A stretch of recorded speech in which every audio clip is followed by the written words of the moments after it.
नमस्कार दोस्तों, स्वागत है आप सभी का आपके अपने YouTube channel CSC digital world में। दोस्तों आज हम आपको बताने वाले हैं कि CSC में संचालित टेलीलॉ सर्विस में आप कैसे केस रजिस्टर कर सकते हैं। साथियों, सबसे पहले तो आपको यह जानना जरूरी है कि यहाँ पे जो आप केस रजिस्टर करेंगे उसमें केवल सलाह दी जाती है, अच्छे वकीलों के द्वारा केवल सलाह दी जाती है। ना ही वह केस लड़े जाते हैं और ना ही उसके लिए कहीं कोर्ट में जाने की आवश्यकता होती है। तो कहीं ना कहीं यह कन्फ्यूज़न होता है आप सभी को कि यहाँ पर हम कैसे केस रजिस्टर करें। जहाँ केस का शब्द आता है तो लगता है कि शायद जो केस कोर्ट में चल रहा है वही केस रजिस्टर कर सकते हैं, परंतु ऐसा नहीं है दोस्तों। इस सर्विस में आप किसी भी तरह की सलाह दिलवा सकते हैं किसी भी हितग्राही को।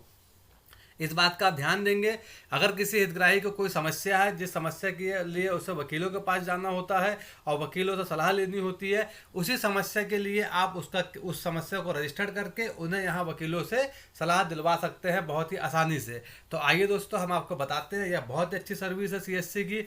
इसमें आपको एक केस रजिस्टर करने के 65 रुपये दिए जाते हैं और साथ ही साथ अगर आप PLV बनाते हैं, पैरा लीगल वॉलंटियर अपना बनाते हैं, तो उसके लिए आपको अलग से 1500 रुपये महीने का मानदेय दिया जाता है।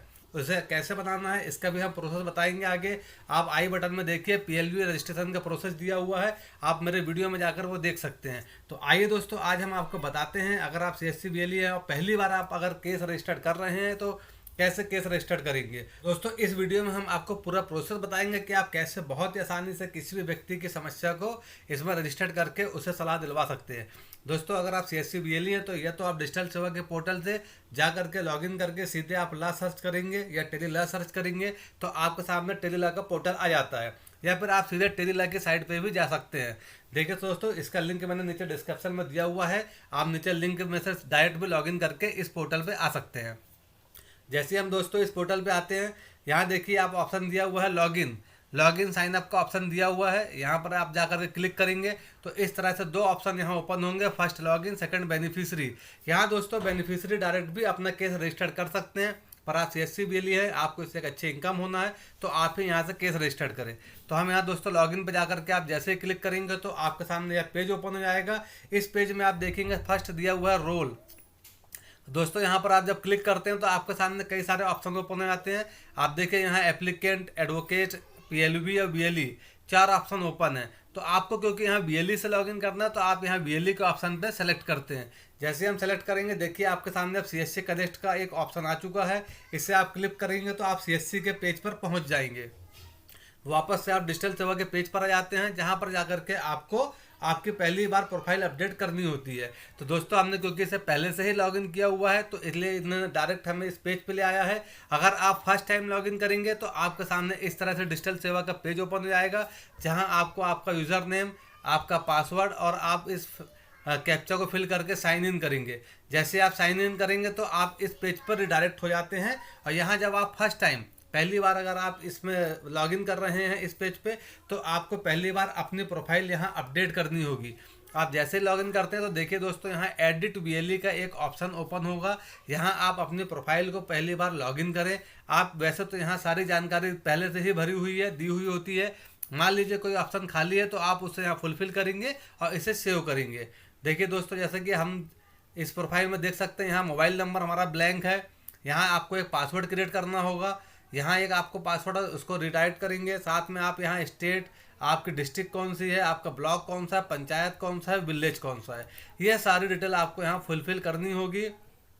और साथ ही साथियों आप यहाँ पर एक अपनी प्रोफाइल पिक अपलोड करेंगे। यहाँ कंफ्यूज नहीं होना है आपको, यहाँ आपको आपकी खुद की एक प्रोफाइल पिक्चर बना जो है उसे यहाँ अपलोड करना है और उसके बाद हम इसे यहाँ से सीधे सेव करेंगे। जैसे ही आप सेव करेंगे आप नेक्स्ट पेज पर पहुँच जाएंगे। साथियों आपको यहाँ इस बात का ध्यान देना है कि आप यहाँ एक नया पासवर्ड क्रिएट करते हैं। अब आपको फ्यूचर में आप अपने CSC ID और इसी पासवर्ड से CSC के टेलीलॉ पोर्टल पर लॉगिन कर पाएंगे। तो इस पासवर्ड का आपको याद रखना है और इससे आपको कंप्लीट करके इस प्रोफाइल को कंप्लीट करके आप यहाँ सेव करके हम नेक्स्ट पेज पर पहुँचते हैं। ही आप सारी जानकारी फुलफिल करने के बाद इसे सेव करेंगे। पहली बार जब भी आप अपनी प्रोफाइल को एडिट करने के बाद सेव करते हैं तो एक OTP आपके मोबाइल नंबर पर आता है। जो भी हमारा रजिस्टर BLE है आपके मोबाइल नंबर पर एक OTP आएगा, उस OTP को आप यहाँ पर फुलफिल करेंगे और फुलफिल करने के बाद आप इसे सबमिट कर देंगे। जैसे ही आप सबमिट करते हैं तो अब आपके पास ये नेक्स्ट पेज पर रिडायरेक्ट कर देगा, जो कि इस तरह से आपके सामने ओपन हो जाएगा। अब देखिए दोस्तों आपका यहाँ पेज ओपन हो चुका है। आप यहाँ देख सकते हैं आप लॉगिन कर चुके हैं। अब इसके आगे आपको केस कैसे रजिस्टर करना है उसके बारे में हम आपको स्टेप बाय स्टेप बताते हैं।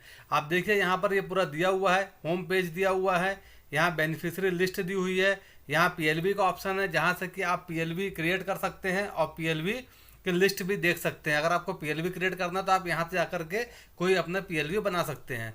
यहाँ एक्टिविटी का ऑप्शन दिया है, यहाँ केसेस जो आपने दिया हुआ है वो केस कितने केस आपके रजिस्टर्ड हो चुके हैं पूरी डिटेल आपको यहाँ से मिल जाएगी। यहाँ से आप प्रोफाइल अपनी अपडेट कर सकते हैं और यहाँ से पासवर्ड चेंज कर सकते हैं। तो आइए दोस्तों, अगर मान लीजिए आपको किसी नए बेनिफिशियरी को ऐड करना है या पहली बार आप किसी भी हितग्राही को ऐड करना चाहते हैं तो उसके लिए आपको पहले ऐड बेनिफिशियरी के ऑप्शन पर क्लिक करना होगा। देखिए दोस्तों, आप जैसे ही यहाँ क्लिक करेंगे तो आपके सामने यह एक पेज ओपन हो जाएगा। यहाँ पर आपको उस बेनिफिशियरी का नाम और उसका मोबाइल नंबर यहाँ पर डालना होगा। तो आप सबसे पहले जैसे यहाँ नाम मोबाइल नंबर डालेंगे तो एक जनरेट ओटीपी के ऑप्शन पर जाकर आप एक ओटीपी जनरेट करेंगे। तो हम यहाँ आपको एक ओटीपी के बाद आपको यहाँ इसे सबमिट कर देना है। जैसे आपने सबमिट किया, अब देखिए यहाँ ऐड बेनिफिशियरी का एक पेज ओपन हो चुका है पूरा। आप यहाँ देख सकते हैं बेनिफिशियरी डिटेल। यहाँ साथियों बेनिफिशियरी डिटेल मांगा हुआ है। यहाँ पे आपको इसकी जो कॉमन डिटेल है वो फुलफिल करनी होगी। यहाँ उसका gender, date of birth, password. हम यहाँ एक बेनिफिशियरी का भी पासवर्ड क्रिएट करेंगे। अगर ये भविष्य बेनिफिशियरी चाहता है कि वो डायरेक्ट लॉगिन करे और अपना केस रजिस्टर करना चाहते हैं या अपना जो भी प्रोसेस है उसे देखना चाहते हैं तो वो अपने मोबाइल नंबर को लॉगिन आईडी के रूप में और इसी पासवर्ड को डाल करके इस प्रोफाइल पे लॉगिन कर सकते हैं। इसके लिए हम यहाँ पर बेनिफिशियरी का प्रोफाइल में 2 पासवर्ड यहाँ क्रिएट कर देंगे। यहाँ हमें बेनिफिशियरी का नाम, इसका caste, state, district, block, panchayat, village, pin code, eligibility criteria, किस क्राइटेरिया में आते हैं वो, और साथ में यहाँ एक बेनिफिशियरी की फ़ोटो हम अपलोड करेंगे। उसके बाद आप यहाँ do you have any proof of eligibility, अगर आपके पास कोई आधार कार्ड या कुछ भी ऐसा है तो आप उसे यहाँ पे अपलोड कर सकते हैं। इसके बाद देखिए दोस्तों, यहाँ I hereby verify that the information, हम यह इन्फॉर्मेशन बेनिफिशियरी के हैंड से सही है तो आप इसे यहाँ टिक करेंगे और इसे टिक करने के बाद आप यहाँ से इसे साइन अप कर देंगे। बस ये कॉमन सी डिटेल इसके भर करके आप जैसे ही साइन अप करते हैं तो यह डिटेल उनकी यहाँ पर सबमिट हो जाएगी, सक्सेसफुली सबमिट दिखा देगा। उसके बाद ये जो बेनिफिशियरी हमने ऐड किया हुआ है यह बेनिफिशियरी को आप बेनिफिशियरी लिस्ट में जाकर के देख सकते हैं। तो दोस्तों, आपको यह बात का ध्यान देना है कि यहाँ से आपको बेनिफिशियरी की प्रोफाइल बनानी है और जैसे आप प्रोफाइल बना चुके होते हैं तब आप नेक्स्ट इसमें जाएंगे बेनिफिशियरी लिस्ट में। जब आप बेनिफिशियरी लिस्ट में जाकर के देखेंगे तो यहाँ आपको सभी बेनिफिशियरी जिनको आपने ऐड किया हुआ सबके यहाँ नाम आपको शो हो जाएंगे, उनका नंबर शो हो जाएगा। अब आपको जब भी किसी बेनिफिशियरी का कोई केस ऐड करना है तो आप यहाँ से उसका केस ऐड करेंगे। यहाँ देखिए 3 ऑप्शन दिए हुए हैं। पहला दिया है व्यू केस, दूसरा एडिट प्रोफाइल और तीसरा ऐड केस। व्यू केस में आप अगर कितने बार उस बेनिफिशियरी ने आपसे सलाह ली है आप यहाँ पर जाकर के चेक करेंगे तो आप यहाँ पे देख सकते हैं कि कितने बार उस बेनिफिशियरी का केस ऐड किया जा चुका है। आप सेकंड में उसकी प्रोफाइल अपडेट करने के लिए है और थर्ड अगर आपको नया केस ऐड करना है, किसी भी बेनिफिशियरी की नई केस ऐड करना है तो आप यहाँ ऐड केस के ऑप्शन पर जाकर के क्लिक करेंगे। जैसे ही आप दोस्तों ऐड केस पर क्लिक करेंगे तो एक जनरल इन्फॉर्मेशन आपके सामने आ जाएगी। यहाँ पर आपको बताया गया है कि जो भी आप डॉक्यूमेंट्स अपलोड करते हैं वो 2 MB से छोटा होना चाहिए। किसी भी व्यक्ति का आप 3 बार तक केस रजिस्टर कर सकते हैं। हाँ, आपके पास 3 चांसेस होते हैं तो इसको शेड्यूल करने का। अगर 3 बार में बात नहीं हुई तो वह केस कैंसिल हो जाएगा। आप किसी भी सिटीजन का 3 केस रजिस्टर कर सकते हैं 1 महीने में। तो इस तरह से जनरल इन्फॉर्मेशन आपके सामने आ गई है। आप इसे पढ़ लेंगे अच्छे से और उसके बाद ऐड केस के ऑप्शन पर आप क्लिक करेंगे। तो जैसे आप ऐड केस में क्लिक करते हैं तो आपके सामने इस तरह का पोर्टल ओपन हो आएगा। यहाँ आप देख सकते हैं, यहाँ सभी यहाँ दिया हुआ है सेलेक्ट केस कैटेगरी। यहाँ सबसे पहले दोस्तों आपको केस कैटेगरी सेलेक्ट करना होगा। तो यहाँ पर मैं आपको एक बात बताऊँ दोस्तों, आप इस बात का ध्यान दीजिएगा। जब आप केस कैटेगरी सेलेक्ट करें तो यहाँ क्योंकि यह इंग्लिश में दी हुई है और बहुत सारी डिटेल दी हुई है तो आप हो सकता है यहाँ कंफ्यूज हो जाएं कि आपका जो केस है वो किस कैटेगरी में आता है। तो अगर आपको यहाँ इसकी प्रॉब्लम आती है तो आप यहाँ अदर सेलेक्ट करेंगे। आपको कोई गलत कैटेगरी सेलेक्ट नहीं करना है। अगर आपके समझ में नहीं आ रहा है तो आप अदर सेलेक्ट करें या फिर आप देख लें यहाँ पर जैसे दिया हुआ है प्रोटेक्शन ऑफ चाइल्ड, किसी बच्चे को लेकर मामला है तो इसे सेलेक्ट करें। कहीं पे पेमेंट का मामला है तो इसे सेलेक्ट करें। क्रिमिनल FIR का मामला है तो इसे सेलेक्ट करें। क्रिमिनल मैटर्स, लैंड डिस्प्यूट मतलब ज़मीन का कोई विवाद चल रहा है उसके बारे में आप सलाह चाहते हो तो इसे सेलेक्ट करें। और यदि आपको समझ में नहीं आ रहा है तो आप यहाँ अदर सेलेक्ट करके इसे क्लोज कर सकते हैं। यहाँ पे अदर सेलेक्ट करें। इसके बाद दोस्तों आपके सामने इस तरह से देखिए पैनल लॉयर की लिस्ट आ जाती है। जिस भी स्टेट से आप बिलोंग करते हैं उस स्टेट में कितने पैनल लॉयर हैं वो सारे पैनल लॉयर की यहाँ पर आपको लिस्ट शो हो जाएगी। अब यहाँ दोस्तों आपको एक बात का ध्यान देना है, क्योंकि आप सबसे पहले जब भी आप देखते हैं तो किसी एक लॉयर को सेलेक्ट करते हैं और उसी में देखते हैं, और अगर उस लॉयर में स्लॉट नहीं मिलता है तो आप लोगों को लगता है कि शायद आपका केस बुक नहीं होगा। तो आप किसी भी लॉयर को जैसे सेलेक्ट करते हैं, यहाँ हम चूज़ लॉयर के ऑप्शन में क्लिक करते हैं। जब आप चूज़ लॉयर में क्लिक करते हैं तो उस लॉयर के पास उस डेट का स्लॉट खाली है कि नहीं यह शो होता है। तो आप पहले इसे देख लें। अगर आप जैसे आपने लॉयर सेलेक्ट किया, यहाँ आपने डिस्क्रिप्शन लिख दिया, मान लीजिए आपको एफआईआर से संबंधित जानकारी चाहिए तो हमने यहाँ पे हमें यहाँ पे क्योंकि आरटीआई कैसे लगाना, हम आरटीआई की जानकारी ले लेते हैं।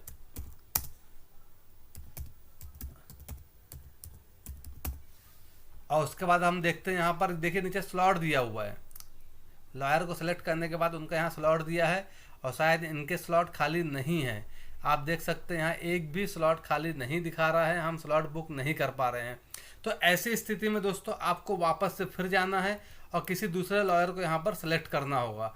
तो आप यहाँ बैक हो जाएं और बैक होकर के ऐसे लॉयर को सेलेक्ट करें जिनके पास स्लॉट खाली हो। यहाँ थोड़ा मेहनत लग सकती है, आपको ढूंढना पड़ेगा स्लॉट, क्योंकि बहुत सारे लॉयर होते हैं किसके पास स्लॉट खाली है ऐसे दिखाता नहीं है। तो आप एक एक लॉयर को सर्च करके देख लें किसके पास स्लॉट खाली हैं और उसके बाद उनके ही स्लॉट पर आप जा करके केस को रजिस्टर्ड करें। तो चलिए हम बताते हैं आपको किसी एक लॉयर को देख करके जिनका स्लॉट खाली हो और फिर आगे का प्रोसेस आपको समझाते हैं। हाँ दोस्तों, अगर आप मान लीजिए आपको सेम डेट में नहीं मिल पा रहा है तो आप दूसरे डेट में भी अपने लॉयर को सेलेक्ट करके स्लॉट देख सकते हैं। चलिए हम देखिए दूसरे लॉयर को सेलेक्ट करते हैं। यहाँ हम देखते हैं इनके पास स्लॉट खाली है या नहीं है। आपको ज़रूर कहीं ना कहीं स्लॉट ज़रूर मिलेगा।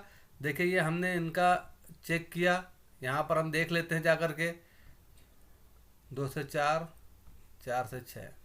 दोस्तों देखिए ये एक स्लॉट यहाँ पर अभी खाली है इनका, आप देख सकते हैं ये यहाँ पर एक स्लॉट खाली है। हमने इसे सेलेक्ट किया, 5:40 से लेकर 6 बजे तक का स्लॉट है।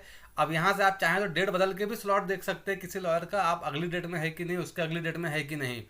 अब यहाँ दोस्तों आपको डिस्क्रिप्शन लिखना होगा। जो भी आप केस रजिस्टर करना चाहते हैं, जिस भी जानकारी के लिए आप अपनी समस्या को रजिस्टर करना चाहते हैं, उस समस्या को आप यहाँ पर लिख देंगे डिस्क्रिप्शन में। तो आप यहाँ लिख दीजिए, आपको जैसी भी जानकारी चाहिए उसे यहाँ लिख दीजिए आप। और उसे लिखने के बाद आपके पास अगर कोई डॉक्यूमेंट्स हैं दोस्तों, कोई भी डॉक्यूमेंट्स अगर आपके पास, आपसे मान लीजिए आपको पुराना कोई केस चल रहा है या कोई ज़मीनी विवाद है, उसके कोई डॉक्यूमेंट्स भी आप लॉयर को दिखाना चाहते हैं तो उन डॉक्यूमेंट्स को आप यहाँ से अपलोड कर सकते हैं। इसे करने के बाद दोस्तों आपको यहाँ आना है, यहाँ I hereby agree to attach the case on given date and time. आपको एक बात का ध्यान देना है कि आप हितग्राही को यह जरूर बताएं कि आपके पास IVR कॉलिंग कस्टमर केयर के नंबर से कॉल आएगा। लगभग सेम डे ही कॉल आ जाता है और जब भी कॉल आए तो आप उसे उठाएं और जो भी हमारे वकील साहब पूछेंगे उससे आप बताएं और उनसे उनका सलाह लें, समाधान लें। तो आप यहाँ इसे सेलेक्ट करके और यहाँ से आप इसे सेव कर देंगे। बस दोस्तों आप जैसे ही सेव करेंगे तो यह सक्सेसफुली हमारा सबमिट हो जाएगा। इसे सेव करते हैं तो यह केस सेव हो जाएगा और इसके बाद आपका काम खत्म हो जाएगा। उसके बाद जो हमारे लॉयर्स होते हैं उनके लिस्ट में आपका यह केस पहुँच जाता है। वह अपने एप्लीकेशन के माध्यम से जो भी बेनिफिशियरी है, हितग्राही है, उसे कॉल करेंगे, उनसे उनकी समस्या पूछेंगे और उन्हें उसकी सलाह देंगे।